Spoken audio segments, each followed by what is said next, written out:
নমস্কার, আমি নন্দিনী। আজকে কথা বলবো কলার খোসার ব্যাপারে। কলার খোসার সার কিভাবে তৈরি করব, আর আমরা কেন ব্যবহার করে থাকি কলার খোসার, কারণ কি কাজে লাগে গাছে। তবে ভিডিওটা পুরোটা দেখবেন, স্কিপ করবেন না, এবং অবশ্যই একটা সাবস্ক্রাইব করে দেবেন, যাতে পরে আবার আমি ভিডিও তৈরি করতে উৎসাহিত হই। তো ভিউজ অনেক আসছে, কিন্তু সেরকমভাবে সাবস্ক্রাইবার তো পাচ্ছি না।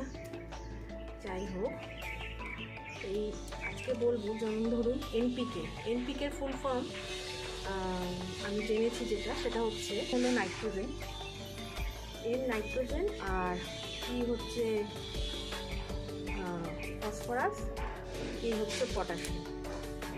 তো এই যে পটাশিয়াম মানে কে, আর এই ফসফরাস, এটা খুব অল্প পরিমাণে লাগে। আর যেটা নাইট্রোজেন, সেটা তো থাকেই মাটিতে, সাধারণ মাটিতে থাকেই নাইট্রোজেন, কম বেশি থাকেই। আর এটা খুবই দরকার সালোক সংশ্লেষের জন্য। তো নাইট্রোজেন থাকলে গাছে অনেক পাতা, খুব সুন্দর ঘন পাতাযুক্ত গাছ হয়। কিন্তু দেখবেন অনেক সময় অনেক ফুলের গাছ, ফল গাছে আসতে চায় না, ফুল হয় না। এবং ফলের গাছে তো ফুল না হলে ফলও আসবে না। তাই ফুল হয় না, বা ধরুন ফুলের গাছে ফুল হয় খুব কম হয়, বা হচ্ছে তো খুব ছোট ছোট আকৃতির হচ্ছে, বা অনেক ফুল সেরকম আসছে না। এবার ফুল আসলেও সেটা তাড়াতাড়ি ঝরে পড়ে যাচ্ছে, এরকম আর কি হয়।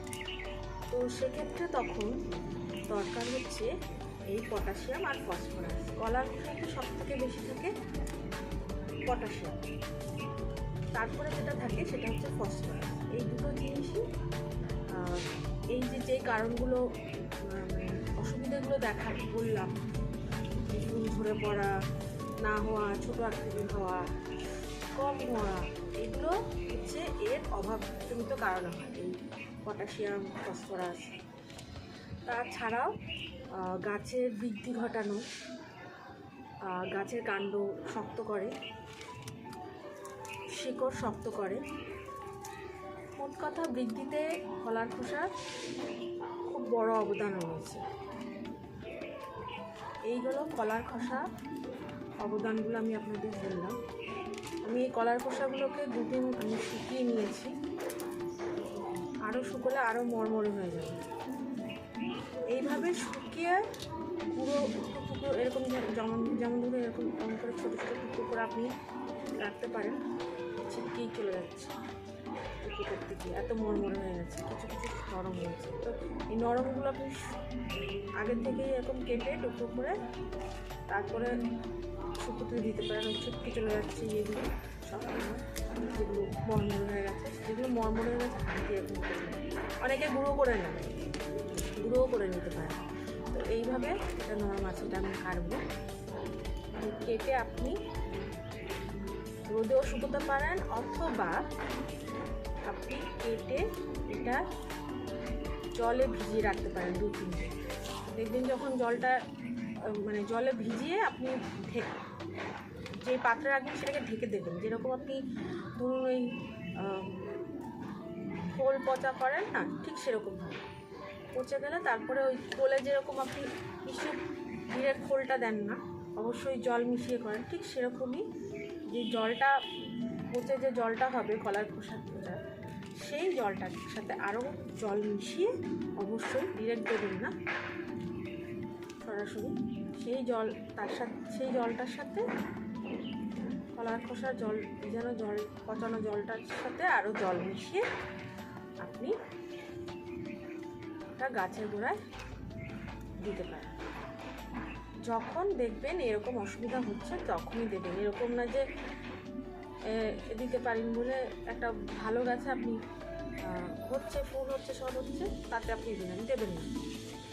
কেননা তাহলে অতিরিক্ত কোনো কিছুই গাছের জন্য ভালো না, শিকড়ের জন্য ভালো, সেটা আবার ক্ষতিও হয়ে যেতে পারে। যখন দেখবেন এরকম অসুবিধা হচ্ছে আমি যেমনি দেই, যখন অসুবিধা হবে তখনই দেবেন এরকমভাবে।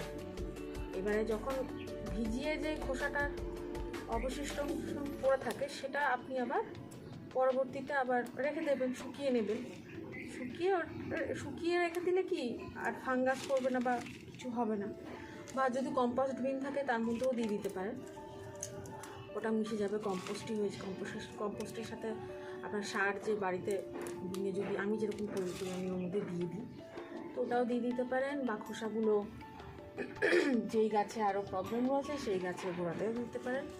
এবং আরেকটা যেটা খুব কার্যকরী, এরা কলার খোসা কোনো গাছে যদি আপনি দেখেন না এফিড হয়েছে, কালো কালো পোকাগুলো যেগুলো হয়, সেই পোকা না কলার খোসার গন্ধ একদম সহ্য করতে পারে না।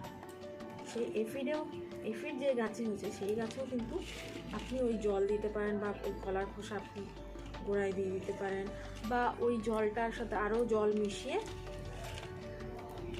মানে 4 ভাগের 1 ভাগ আপনি অল্প একটু জলের সাথে মিশিয়ে 1 বোতল জলে ওটা স্প্রে করতে পারেন এফিডের উপর। তো আজকের বিষয়টা এখানেই, মানে এতটুকুই আমি শেষ করলাম, আর কিছু বলার নেই। আমি অত কথা বলতেও পারি না, যেটুকু দরকার আমি সেটুকুই বলে দিলাম। আমি অত মানে ক্যামেরায় ঠিক করে কথা বলতেও পারি না, যার জন্য আমি বরাবরই আপনারা দেখেছেন আমি ক্যামেরার পেছনে আমি কথা বলি। তো আজকে আমি আসলাম, মনে হলো আসাটা খুব দরকার, ভিডিওটা করা। এরকম সবাই দেখি ক্যামেরার সামনে এসে কথা বললে তবেই আপনারা দেখেন কথা, তো সেই জন্যই আসলাম। নমস্কার, আসছি, আবার দেখা হবে পরে। ভিডিওটা যদি ভালো লাগে অবশ্যই সাবস্ক্রাইব করে দেবেন, এবং আমি যেটা বললাম, যেরকমভাবে বললাম সেটা করে দেখতে পারেন। আমি করেছি, ফল এসছে। আমার লঙ্কা গাছে একদমই ফুল হচ্ছিল না, ফুল আসলেও ঝরে পড়ছিল। দেখুন কী অবস্থা হয়ে গেছে। তো এরকমভাবে দিয়েছি, ফুল প্রচুর এসছে। এবং লঙ্কা গাছে এরকম এই যে এখান থেকে তো ফলটা হবে, লঙ্কাটা হবে, এটা এই যে আমি ধরছি ঝরবে না, ঠিক আছে। এই লঙ্কার ফুল যখন ঝরে পড়ে শুধু এই যে যেমন এই যে হয়ে গেছে, কিন্তু ঝরছে না। এই দেখুন, এখান থেকে লঙ্কা বেরোবে। তো ঝরে পড়াটাও কিন্তু এই অভাবজনিত কারণে হয়ে থাকে, পটাশিয়াম, ফসফরাস। মানে অনেক ফুল এসে হচ্ছে, এবারে ফুল ঝরে পড়ারও একটা সমস্যা থাকে, সেই সমস্যাটাও হবে না।